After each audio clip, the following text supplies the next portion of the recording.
As Singapore matures, some wonder if we will be able to go further. They ask, have we reached our limits? Let me assure you, we are never done building Singapore. We will continue to improve and make Singapore a better home for all of us. சிங்கப்பூரை அதன் மக்களுக்கு ஏற்ற இடமாக தொடர்ந்து வைத்திருக்க வேண்டும். அதற்கு கொள்கைகளுடன் நகர சீரமைப்பும் அவசியமாகிறது. நாட்டின் பல பகுதிகளை துடிப்புடனும் மக்களின் தேவைக்கேற்றபடியும் வைத்திருக்க வேண்டும். அங்கெல்லாம் மேம்பாட்டு பணிகள் தொடரும் என பிரதமர் லாரன்ஸ் வாங் அண்மையில் கூறியிருந்தார். இந்த பணிகளால் எதிர்காலத்தில் கிடைக்கக்கூடிய பலன்கள் பல. அதனால் இடைக்காலத்தில் சில வசதி குறைவுகள் ஏற்படக்கூடும்.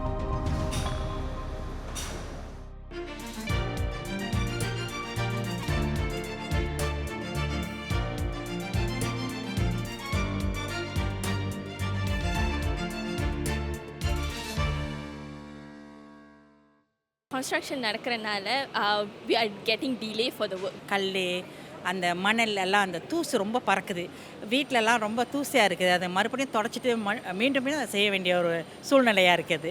ரொம்ப diversion of roads. So every time நம்ம வர்றப்பெல்லாம் பார்த்தீங்கன்னா ஒரு மாற்றங்கள் இருந்துக்கிட்டே இருக்குது. கொசு நிறையா இருக்குது. ராத்தெல்லாம் கொசு வேறு. மார்க்கெட்டுக்கு போகிறதே எவ்வளோ கஷ்டம். ரோடுக்கு சுற்றி போக வேண்டியதாக இருக்குது. பொதுமக்கள் கூறியதை கேட்டோம். சிங்கப்பூரில் நடைபெறும் கட்டுமான மேம்பாட்டு பணிகள் பற்றி பலருக்கும் பல அனுபவங்கள் இருக்கலாம்.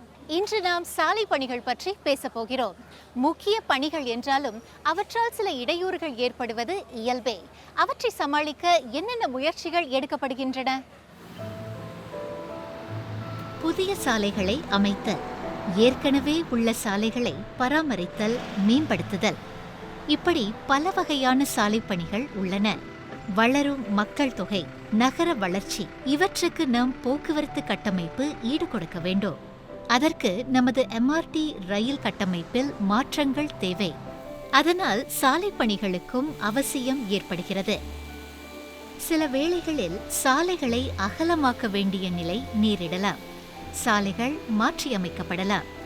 டேரி ஃபார்ம், ஸ்ராங்கன் நார்த் பகுதிகளில் சாலைகளை அகலமாக்கும் பணிகள் தற்போது நடைபெறுகின்றன. அங்கு ஏற்படக்கூடிய போக்குவரத்து நெரிசலை சமாளிக்கும் முயற்சி இது. தங்கா ஆகாய தளத்தை சுற்றிய சாலைகளும் மாற்றியமைக்கப்படுகின்றன.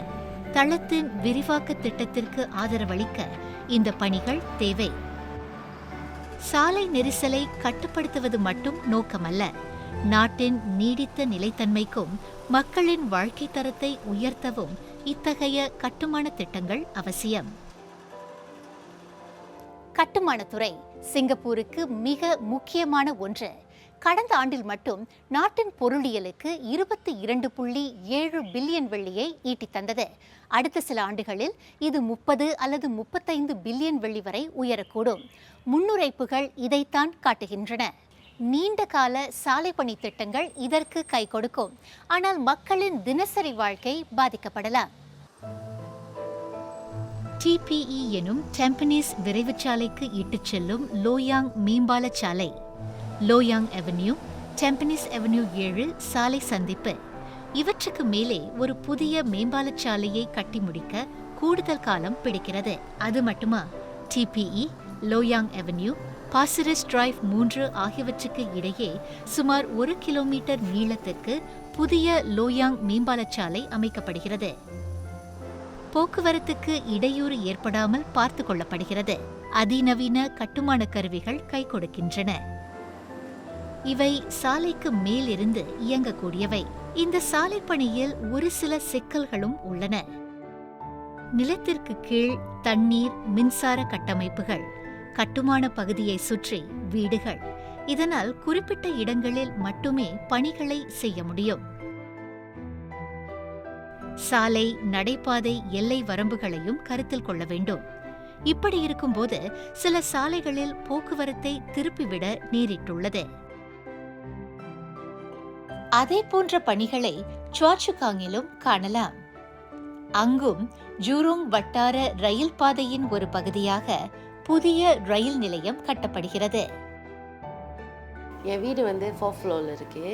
என் வீடு பக்கத்துலேயே வந்து இப்போ தான் கன்ஸ்ட்ரக்ட் பண்ண ஆரம்பித்தாங்க. அது அட்லீஸ்ட் ஒரு ஆல்மோஸ்ட் 2 இயர்ஸாக ஓடிக்கிட்டு இருக்குது. அப்போ வெரி ரீசெண்ட்லி தான் வந்து என்னோடய பக்கத்து பிளாக்ல வந்து ஹோம் இம்ப்ரூவ்மெண்ட் ப்ரோக்ராமும் ஆரம்பிச்சிருக்காங்க. இதனால் என்ன ப்ராப்ளம்னா மெயின்லி வந்து சத்தம். ஏன்னா வந்து அவங்க ஆரம்பிக்கிறது வந்து காலையில் 8 மணிக்கு ஆரம்பிக்கிறாங்கன்னா ஒரு ஈவினிங் போல் முடிப்பாங்க. ஏன்னா நான் வீட்டில் ஒர்க் ஃப்ரம் ஹோம் பண்ணுறனால கால்ஸ்லாம் அட்டென்ட் பண்ணுற நேரத்தில் மீட்டிங்ஸ்லாம் இருக்கும்போது லைக் அது ஒரு டிஸ்டர்பன்ஸாக இருந்துச்சு. என் வீட்லேயும் வந்து ஒரு பேபி இருக்கிறனால அவரை தூங்க வைக்கிறதுக்கும் ரொம்ப கஷ்டமாக இருக்குது. ஏன்னா அந்த சத்தத்தினால திடீர்னு எந்திரிச்சிடுறாரு. அப்புறம் வந்து மறுபடியும் வந்து ராத்திரி திருப்பி ஆரம்பிக்கிறாங்க. நைட் வந்து ஒரு 12 மணி மேலே வரைக்கும் அவங்க செய்வாங்க. ஆனால் வந்து ரொம்ப சத்தமாக இல்லாட்டினாலும் லைட்டெல்லாம் வச்சு செய்கிறனால வீடு பக்கத்தில் இருக்கிறனால அதுவும் கொஞ்சம் ஒரு மாதிரி டிஸ்டர்பன்ஸாக இருக்குது. இன்னொன்று வந்து டஸ்ட். வீட்டில் வந்து பேபி இருக்கிறனால வீடை சுத்தமாகவே வச்சுக்க வேண்டிய ஒரு நிலைமை. அதனால் காலையிலையும் சரி சாயந்தரமும் சரி ரொம்ப டஸ்டியாக இருக்கிறனால நம்ம விண்டோஸ்லாம் எப்போதும் சாத்தியே வச்சுருக்கணும். அதனால ரொம்ப ஸ்டஃபியாக இருக்குது. அந்த கன்ஸ்ட்ரக்ஷன் செய்கிறனால எப்போதும் நடக்கிற வழியில் நடக்க முடியாமல் இப்போ வந்து டிராஃபிக் லைட்ஸ் எல்லாம் மாற்றிட்டாங்க. அப்புறம் வந்து டெம்பரரி பஸ் ஸ்டாப்ஸ் வச்சுருக்காங்க. அப்புறம் நம்மளுக்குன்னு ஒரு டெசினேட்டட் ஏரியா வச்சுருக்காங்க லைக் க்ராஸ் பண்ணுறதுக்கு எல்லாம். ஸோ முன்ன மாதிரி வந்து கன்வீனியனாக நம்மளால் வந்து நடக்க முடியல, தாண்ட முடியல.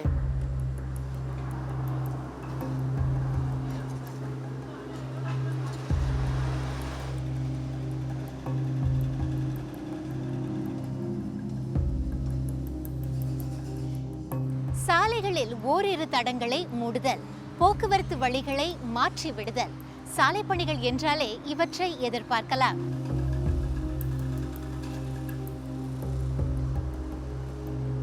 இதனால் போக்குவரத்து நெரிசலும் அதிகரிக்கலாம், பயண நேரமும் கூடலாம், சத்தம், தூசி என மற்ற பிரச்சனைகளும் உள்ளன.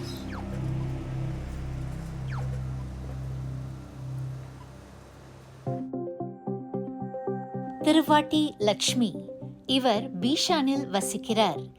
இங்கும் சாலை பணிகள் முடிவதற்கு 2 ஆண்டுகளாவது பிடிக்கும். அதனால் அங்கு வசிப்போர், கடை வைத்திருப்போர், வேலை பார்ப்போர் என பலருக்கும் வசதி குறைவு ஏற்படலாம். எனக்கு வந்து அந்த நடக்கிற பாதை தான் எனக்கு கொஞ்சம் இன்கன்வீனியாக இருக்கும். சில சமயம் கடைக்கு போகணுன்னா நாங்கள் முந்தி நேராக போயிடலாம். இப்போ வந்து அந்த பிளாக்கை சுற்றி நடந்து போகணுமா இருக்கும். அது கொஞ்சம் லாங் வேயாக வேறு இருக்கும். இதுக்கு மேலே பஸ் ஸ்டாப் ரொம்ப இன்கன்வீனியனாக தான் இருக்குது. ஏன்னா வந்து மாற்றிக்கிட்டே இருப்பாங்க. ஒரு நாளைக்கு இங்கே இருக்கோம், ஒரு நாளைக்கு இன்னொரு இடத்துல வச்சுருப்பாங்க.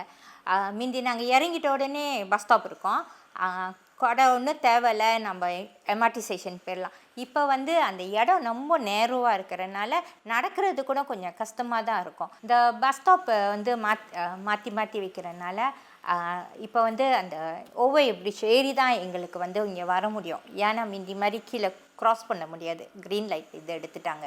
அதனால வந்து சிலவங்க நடக்க முடியாது. என் நேபர்ஸ்லாம் என்கிட்ட கம்ப்ளைண்ட் பண்ணுவாங்க, என்னன்னா காலை நடக்க முடியாதவங்கலாம் எப்படி நாங்கள் ஏறி வர்றது அப்படின்னு சொல்லுவாங்க. இப்போ ரொம்ப தூரம் போய் தான் அவங்க வந்து க்ராஸ் பண்ணி வருவாங்க க்ரீன் லைட் உள்ள இடத்துல.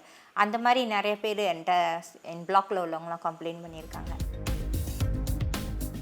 அதிக போக்குவரத்து நெரிசலும் ஏற்படுவதாக சொல்கிறார் லட்சுமி. அதனால் பயணத்தை முன்கூட்டியே திட்டமிடுகிறார். கன்ஸ்ட்ரக்ஷன் வேலை நடக்கிறதுனால எங்களுக்கு வந்து பஸ் எடுத்து எம்ஆர்டி ஸ்டேஷன் போகிறதுக்கே ஒரு 10 நிமிஷம் ஜாமாக இருக்கும். பஸ்ஸு லேட் ஆகுது, 10 நிமிஷம் வச்சா லேட் ஆகும். ஏன்னா வந்து அந்த காடியெல்லாம் நிறையா இருக்கும், அந்த இடம் நேரோவாக இருக்கிறதுனால அங்கே நிறையா காடி ஜாமில் இருக்கும். முன்னெல்லாம் 45 நிமிஷத்தில் வேலைக்கு போய் சேர்ந்துடலாம். இப்போ வந்து அரை மணி நேரம் அதிகமாகுது. ஈரச்சந்தைகள், கடைகள், கடை தொகுதிகள், இங்கு செல்லும் வாடிக்கையாளர்களுக்கு சாலை பணிகளால் சிரமம் ஏற்படலாம். இதனால் வியாபாரம் குறைகிறதா? கடைக்காரர்கள் என்ன செய்கிறார்கள்? தெரிந்து கொள்ளலாம் அடுத்த அங்கத்தில்.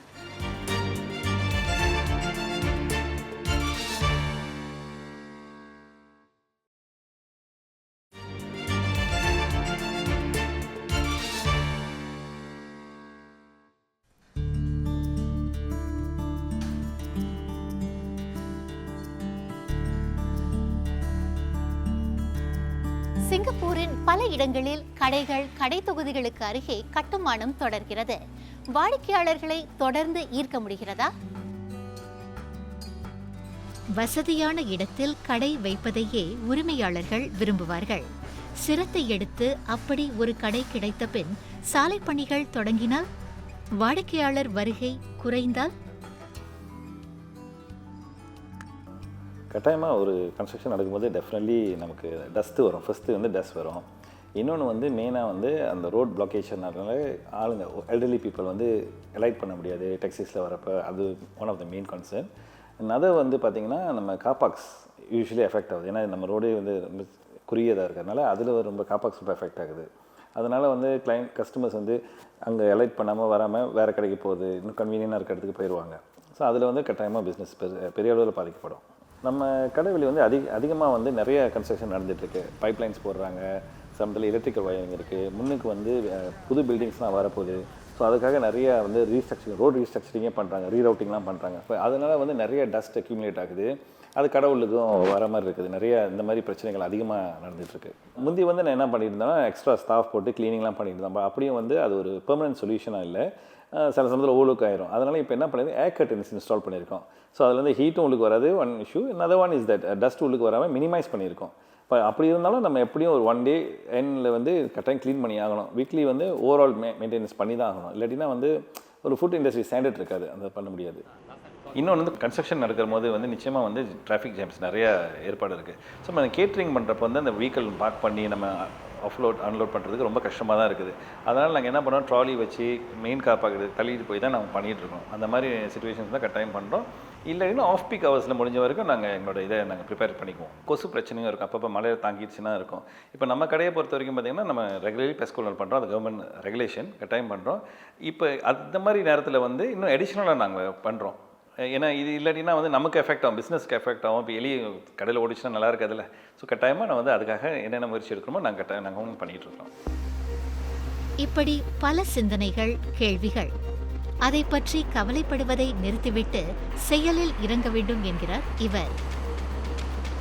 இந்த மாதிரி தவிர்க்க முடியாத காரணங்கள் கட்டாயம் இருக்கும். ஏன்னா இப்போ ஒரு இடம் வந்து புதுப்பிக்கப்படணும்னா நிச்சயமாக வந்து நிறையா வேலைப்பாடுகள் நடந்து தான் நடக்கணும்.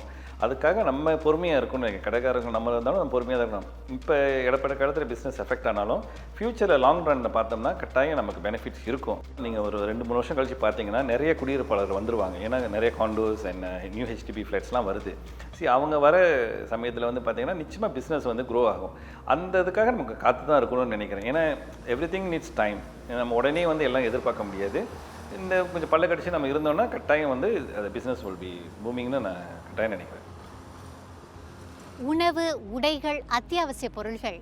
கோவிட் பெருந்தொற்று காலகட்டத்தின் போது இவற்றையெல்லாம் வாங்க விநியோக சேவைகள் உதவின. இப்போது இந்த சேவைகள் இல்லாமல் இருக்கவே முடியாது என்கின்றனர் பலர். வீட்டில் இருந்தபடியே இந்த பொருள்களை பெற்றுக்கொள்வது நமக்கு வசதிதான். ஆனால் அவற்றை நம்மிடம் கொண்டு சேர்ப்பவர்களுக்கு எப்படி? சாலை பணிகளால் அவர்களுக்கு சிரமம் உள்ளதா?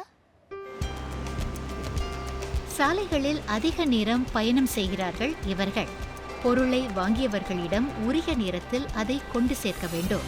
சாலை பணிகள் நடக்கும் இடங்களை இவர்கள் தவிர்க்க முடியாது. சாலை பணிகளின் போது இவர்கள் மட்டுமல்ல, அனைத்து வாகன ஓட்டிகளுக்கும் கூடுதல் கவனம் அவசியம். நான் ட்ரைவ் பண்ணுற மாதிரி பார்த்தீங்கன்னாக்கா அங்கே வந்து நிறைய டைவர்ஷன் இருக்குது. டைவர்ஷன்னா திடீர்னு இன்றைக்கி இந்த ரோட்டில் போயிட்டு இருப்பேன், நாளைக்கு வந்து பார்த்தாக்கா டைவர்ஷன் இருக்கிறப்ப நம்மளுக்கு ரொம்ப குழப்பமாக இருக்குது. இங்கே டேர்னிங் இருக்குது, இங்கே டிராஃபிக் லைட் வச்சுருக்காங்க, நிறைய டிராஃபிக் லைட்ஸும் போட்டுடுறாங்க.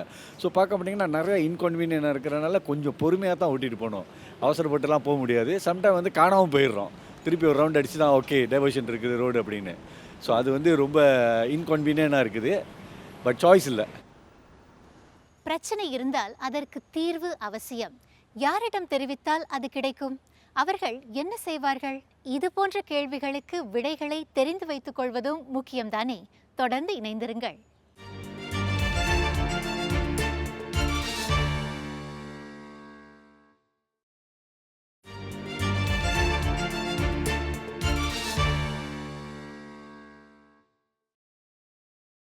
சிங்கப்பூரின் நகர்ப்புறங்கள் மட்டுமல்ல, குடியிருப்பு பேட்டைகளும் மாற்றியமைக்கப்படுகின்றன, மேம்படுத்தப்படுகின்றன.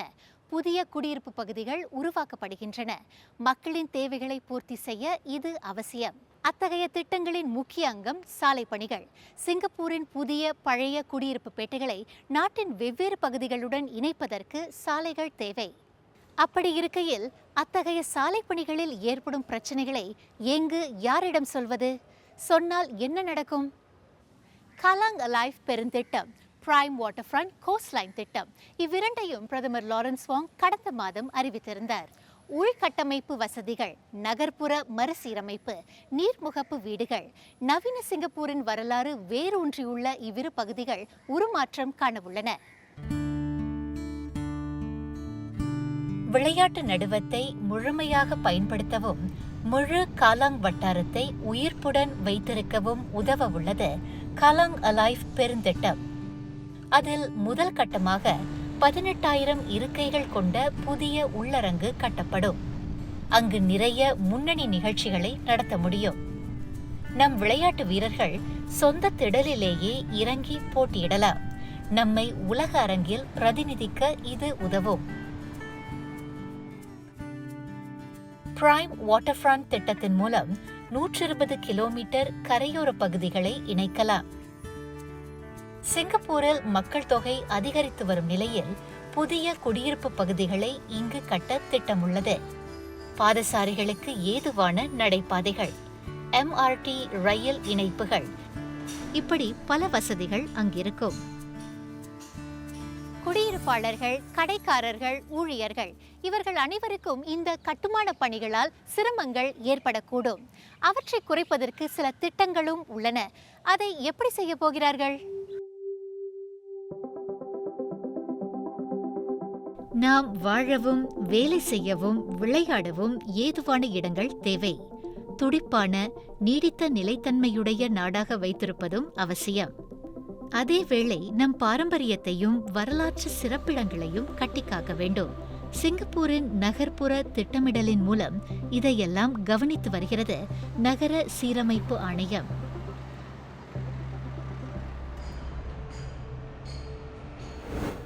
தேசிய சுற்றுப்புற அமைப்பு கட்டுமானத்தையும் மேம்பாட்டு பணிகளையும் கண்காணிப்பது இதன் பொறுப்புகளில் ஒன்று. கட்டுமான இடங்களில் அதிக சத்தம், நடமாட்டத்திற்கு தடையாக இருப்பவை, இது போன்ற அனாவசியமான இடையூறுகள் மக்களுக்கு ஏற்படாமல் பார்த்துக் கொள்வது, ஏதாவது பிரச்சனைகள் எழுந்தால் அதற்கான தீர்வுகளை வழங்குவது. நம் கவலைகளையும் பிரச்சனைகளையும் தெரிவிப்பது எப்படி?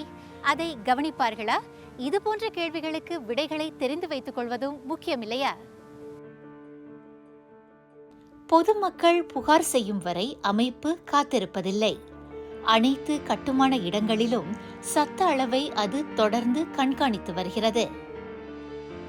அளவுக்கு அதிகமான சத்தம் எழுந்தால் கட்டுமான நிறுவனங்களுக்கு 40,000 வெள்ளி வரை அபராதம் விதிக்கப்படும்.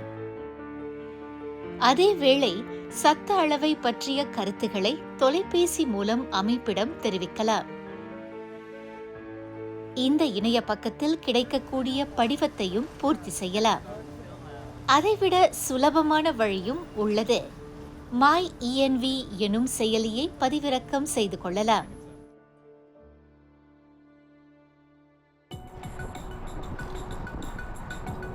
மக்கள் இடையூறின்றி பயணம் செய்வதையும் செல்ல வேண்டிய இடங்களை உரிய நேரத்தில் அடைவதையும் உறுதி செய்வதில் நில போக்குவரத்து ஆணையத்திற்கு முக்கிய பங்குள்ளது.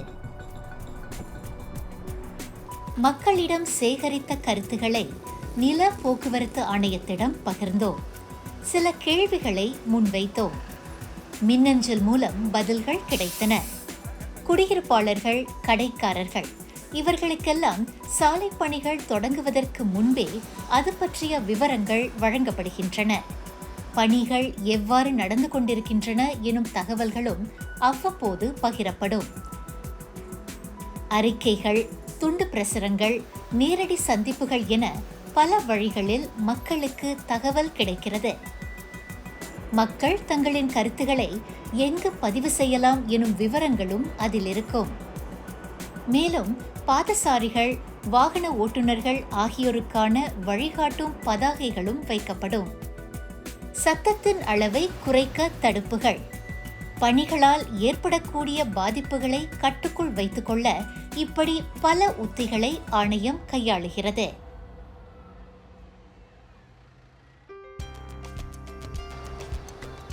புதிய கட்டுமான திட்டங்கள், சாலை பணிகள் மூலம் சிங்கப்பூரர்களின் வாழ்க்கை தரம் உயரும். அதே நேரத்தில் சில வசதி குறைவுகளும் ஏற்படலாம். அது குறித்த சிங்கப்பூரர்களின் கருத்துக்களை சம்பந்தப்பட்ட அமைப்புகள் கேட்டறிய விரும்புகின்றன. சிங்கப்பூரில் எங்கே பார்த்தாலும் கன்ஸ்ட்ரக்ஷன் இருக்குது. அண்ட் அது வந்து நம்மளுக்கு ரொம்ப ஒரு பெனிஃபிஷியலாக இருக்கிறனால எப்போ பார்த்தாலும் கம்ப்ளைண்ட் பண்ணக்கூடாது அப்படின்னு சொல்லிட்டு நம்ம அவ்வளோ கம்ப்ளைண்ட் பண்ணல. இந்த லாங் ரன் வந்து நம்மளுக்கு ஒரு எம்ஆர்டி ஸ்டேஷன் இருக்கும், அது ரொம்ப ரொம்ப கன்வீனியனாக இருக்கும்னு நினைக்கிறேன். அண்ட் பட் அந்த ப்ரொசஸ் தான் வந்து ரொம்ப இன்கன்வீனியனாக இருக்குது. அவங்க ஆரம்பிக்கிறதுக்கு ஒரு ஃபியூ மந்த்ஸ் முன்னாடி வந்து நம்ம எல்லாருக்கும் ஒரு நோட்டீஸ் கொடுத்தாங்க, செய்ய போகிறாங்க, இந்த பீரியட்லேருந்து இந்த பீரியட் வந்து கன்ஸ்ட்ரக்ஷன் ஓடும் அப்படின்னு அவங்க ஏற்கனவே முன்கூட்டியே இன்ஃபார்ம் பண்ணாங்க. நான் இது வரைக்கும் கம்ப்ளைண்ட் பண்ணதில்லை. ஏன்னா நான் எப்போதும் வந்து இப்போ கஷ்டப்பட்டாலும் எதிர்காலத்தில் நல்லா இருக்கும் இடம்னு சொல்லிட்டு நான் ஒன்றும் சொல்கிறதில்ல. சொல்லுவாங்களே, இன்றைய கஷ்டம் வந்து நாளைய வந்து பலன். நம்ம நாடு முன்னுக்கு வரணும், இதனால் வந்து நாளை பண்ண வந்து இந்த டிராஃபிக் நல்லா இருக்கணுங்கிறதுக்காக தான் செய்கிறாங்கன்னு தெரியுது. இப்போ அதை அனுசரித்து தான் நான் போய்கிட்டு இருக்கேன். இது சிங்கப்பூரில் நடக்கிறது தானே, வீட்டு எல்லாம் கட்டிக்கிட்டு எல்லாரும் தங்குறதுக்கு தானே. அதில் போய் என்ன கம்ப்ளைண்ட் பண்ணுறது? கம்ப்ளைண்ட் பண்ணதுக்கு நான் அதெல்லாம் நினச்சதில்லை. ஏன்னா இது வந்து அவங்களோட டியூட்டி, அவங்க செய்கிறாங்க. ஏன்னா அது வந்து அவங்க கன்ஸ்ட்ரக்ஷன் பண்ணாங்கன்னா கொஞ்சம் நல்லாயிருக்கும் பார்க்குறதுக்கு. அதனால் நம்ம கம்ப்ளைண்ட் பண்ணுறது அவசியம் இல்லை நான் நினைக்கிறேன்.